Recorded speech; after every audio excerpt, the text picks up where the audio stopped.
Baik, selamat pagi para Taruna, bertemu kembali dengan saya dalam materi pembelajaran Maritime Pollution, yaitu kali ini kita bahas ada tentang pengaruh tumpahan minyak. Pengaruh tumpahan minyak terhadap lingkungan laut ditentukan oleh faktor biologis dan non biologis, yaitu antara lain adalah tipe minyak yang tumpah. Ya, tipe minyak yang tumpah di laut ya. Kita lihat di sini. Bentar. Sifat fisika dan kimia itu bervariasi, sedangkan komponen minyak yang paling beracun adalah fraksi aromatis yang kebanyakan terdapat dalam minyak ringan hasil penyulingan. Nah, minyak aromatis bersifat volatile atau sangat mudah menguap, tetapi mudah larut dalam air dan dalam konsentrasi yang encer dapat mematikan terhadap beberapa organisme. Jadi seperti bensin dan nafta lera lebih beracun daripada minyak olahan ataupun fuel oil ataupun bingkar, yang juga lebih beracun daripada minyak mentah. Lapisan minyak tebal yang sudah lama bersifat kurang daya racunnya, namun menimbulkan kerukan mekanis yang lebih besar. Jadi lapisan minyak yang tebal dapat menyebabkan binatang di daerah intertidal mati perlahan atau menyebabkan kelebihan berat yang berakibat fatal. Nah, penyelidikan menunjukkan bahwa lapisan minyak hitam itu dapat menyebabkan panas dan dapat menyebabkan kondisi panas yang mematikan bagi binatang beberapa bulan setelah terkena tumpahan minyak. Ya, jadi daerah sekitar secara geografis tadi kita lihat pengaruh dari tumpahan minyak. Yang pertama tadi sudah saya jelaskan adalah tipe minyak yang tumpah. Ya, kemudian pengaruhnya apalagi, yaitu daerah sekitar yang secara geografis yang terkena pencemaran ataupun tumpahan minyak ya. Jadi daerah sekitar tumpahan minyak terkadang juga menentukan seberapa cepat kondisi bias pulih. Nah, di daerah panas di mana biota masa hidupnya singkat dan menghasilkan banyak anak, alih generasi terjadi lebih cepat daripada daerah kutub, di mana binatangnya bermasa hidup panjang dan tidak begitu cepat menghasilkan anak. Jadi kecepatan biodegresi yaitu terjadi di daerah yang lebih dingin juga berkurang.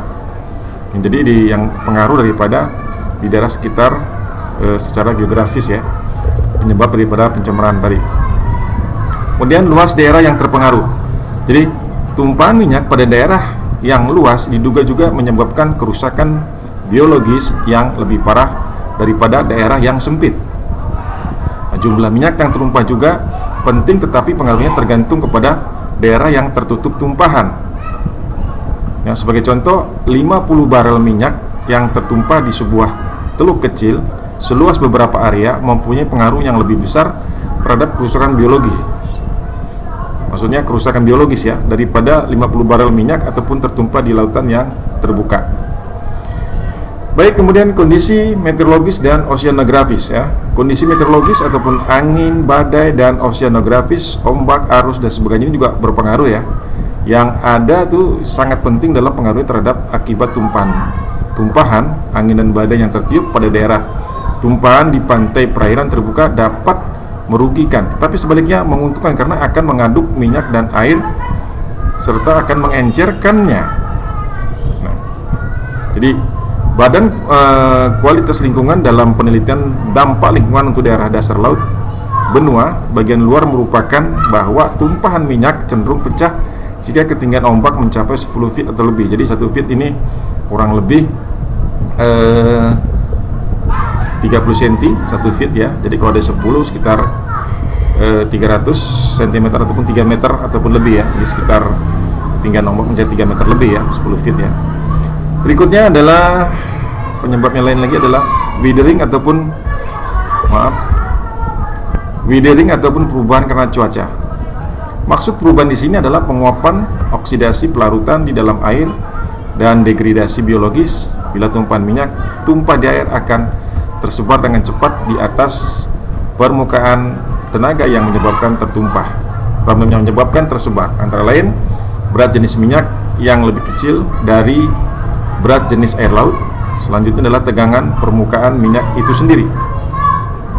Ya. Nah, penguapan minyak merupakan suatu peristiwa alam yang penting. Penguapan akan terjadi dengan kecepatan yang tergantung daripada sifat minyak, ombak, kecepatan angin, temperatur, dan lain sebagainya. Jadi minyak bumi terdiri dari jumlah besar bahan yang mempunyai sifat sendiri-sendiri.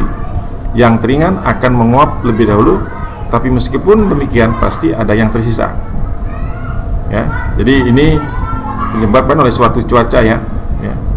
Nah, setelah minyak tertumpah, maka minyak itu akan menguap, dan penguapannya kandungan yang paling berbahaya akan hilang sekitar 20% selama ataupun selang 24 jam pertama. Nah, minyak fraksi berat dan minyak pelumas tidak mengandung komponen yang mudah menyerap dan biasanya tidak berkurang jumlahnya karena penguapan.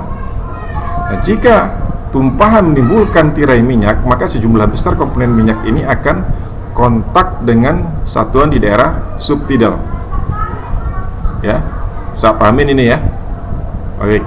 Nah, selain menguap, sebagian minyak itu akan melarut di dalam air, dan sebagian akan teroksidasi, dan sebagian lagi akan dihancurkan oleh mikroorganisme. Ya. Jadi pengaruhnya pun ada seperti yang bisa sampaikan oleh cuaca, kemudian oleh musim dan jenis-jenis biota, serta nanti di sini ada pembersihannya bagaimana sih ya. Baik, sejumlah kerusakan dapat terjadi terhadap lingkungan karena penggunaan dispersan untuk membersihkan minyak dari struktur interdal. Dari sudut pandang biologis, bagi tanaman dan binatang mungkin masih lebih baik terlapisi minyak daripada kemasukan dispenser. Dispenser itu hasilnya pengurai ya, tumpuan-tumpuan minyak tadi ya, sehingga menjadi lebih encer, tidak pekat ya. Namun beberapa kasus yang terjadi di laut yang terbuka menunjukkan bahwa dispersan sangat membantu dalam mencegah kerusakan di areal interdal yang diakibatkan oleh minyak ya. Baik, kita akan bahas ini aja dulu yang saya sampaikan secara singkat. Nanti kita akan bahas lagi tentang dampak pencemaran minyak seperti apa. Semoga ini bermanfaat. Silakan kalian catat apa-apa yang sudah saya sampaikan tadi secara singkat, yaitu dengan judul pertama adalah pengaruh tumpahan minyak ya. Semoga ini bermanfaat pada pagi yang berbahagia ini. Silakan kamu simak, cermati, dan catat video pembelajaran hari ini, dan jangan lupa kirimkan tugas siswamu seperti mana biasa ke Google Classroom ataupun langsung pada saat pertemuan tatap muka dengan saya. Selamat pagi, salam sehat semuanya, sampai ketemu lagi yang akan datang. Assalamualaikum warahmatullahi wabarakatuh.